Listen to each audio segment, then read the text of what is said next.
ನನ್ನನ್ನು ಇಲ್ಲಿಗೆ ಯಾಕೆ ಕರ್ಕೊಂಬಂದ್ರಿ? ನೀವು ನನ್ನನ್ನು ಇಲ್ಲಿಗೆ ಯಾಕೆ ಕರ್ಕೊಂಬಂದ್ರಿ? ನನ್ನನ್ನ ನಿಮ್ಮ ಉದ್ದೇಶ ಏನಿದೆ? ನನ್ನ ಮರ್ಡರ್ ಮಾಡಕ್ಕೆ, ನನ್ನ ಮರ್ಡರ್ ಮಾಡಕ್ಕೆ ನೀವು ಉದ್ದೇಶ ಮಾಡಿರೋದು. ನನ್ನನ್ನು ಮರ್ಡರ್ ಮಾಡಕ್ಕೆ ಮಾಡಿದ್ರಿ. ಇಲ್ಲ ಅಂದ್ರೆ ಯಾಕೆ ಸುತ್ತಿಸ್ತಾ ಇದೀರಿ?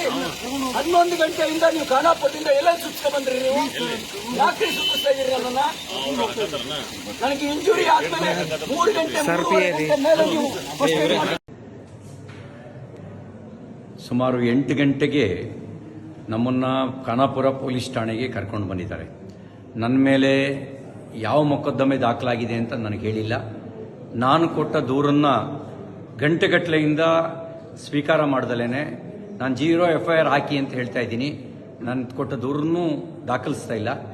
ಈಗ ಇಲ್ಲಿಂದ ಇನ್ನೆಲ್ಲಿಗೋ ಕರ್ಕೊಂಡು ಹೋಗುವಂಥ ಸಂಚು ನಡೆಸ್ತಾ ಇದ್ದಾರೆ. ಎಲ್ಲಿಗೆ ಕರ್ಕೊಂಡು ಹೋಗ್ತಾ ಇದ್ದಾರೆ ಅಂತ ಗೊತ್ತಿಲ್ಲ. ನನ್ನ ಜೀವಕ್ಕೆ ಅಪಾಯ ಇದೆ. ನನ್ನ ಜೀವಕ್ಕೆ ಏನಾದರೂ ಅಪಾಯ ಆದರೆ ಅದಕ್ಕೆ ಕಾರಣ ಇಲ್ಲಿರುವ ಕಾಂಗ್ರೆಸ್ ಸರ್ಕಾರ. ಅವ್ರ ಜವಾಬ್ದಾರಿ ಹೊತ್ಕೋಬೇಕಾಗತ್ತೆ.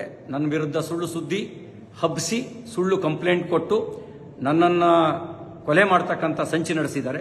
ಇದಕ್ಕೆ ಸಂಬಂಧಪಟ್ಟಂತೆ ನಾನು ಸಭಾಪತಿಗಳಿಗೂ ಈಗಾಗಲೇ ದೂರು ಕೊಟ್ಟಿದ್ದೀನಿ. ಹತ್ತತ್ರ 3:45 ಗಂಟೆ ಆಯಿತು ನಾನು ಪೊಲೀಸ್ ಠಾಣೆಗೆ ಬಂದು.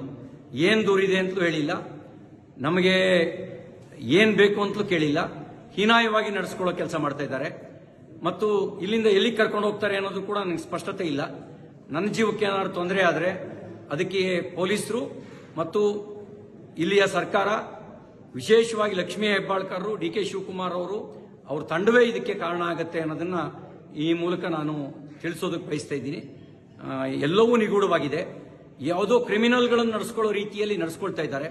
ಅವರು ನಡೆಸ್ಕೊಳ್ತಿರೋ ರೀತಿ ಅನುಮಾನ ಹುಟ್ಟಿಸ್ತಾ ಇದೆ. ಪ್ರತಿಯೊಂದು ನಡೆಯೂ ಕೂಡ ಅನುಮಾನಾಸ್ಪದವಾಗಿದೆ ಅವರು ನಡ್ಕೊಳ್ತಿರ್ತಕ್ಕಂಥ ರೀತಿ. ನಾನೊಬ್ಬ ಜನಪ್ರತಿನಿಧಿಯಾಗಿ ಮಂತ್ರಿಯಾಗಿ ಕೆಲಸ ಮಾಡಿದವನು. ನಾನು ಕೊಟ್ಟ ದೂರಿಗೆ 0 FIR ರಿಜಿಸ್ಟರ್ ಮಾಡಿ ಅಂತ ಹೇಳಿದ್ರೆ ಮೀನಾಮೇಷ ಎಣಿಸ್ತಾ ಇದ್ದಾರೆ. ಇದೆಲ್ಲವೂ ಅವರು ತುರ್ತು ಪರಿಸ್ಥಿತಿಯ ಕಾಲಘಟ್ಟದಲ್ಲಿ ನಡ್ಕೊಳ್ಳೋ ರೀತಿಯಲ್ಲಿ ನಡ್ಕೊಳ್ತಾ ಇದ್ದಾರೆ. ಜೈ ಹಿಂದ್.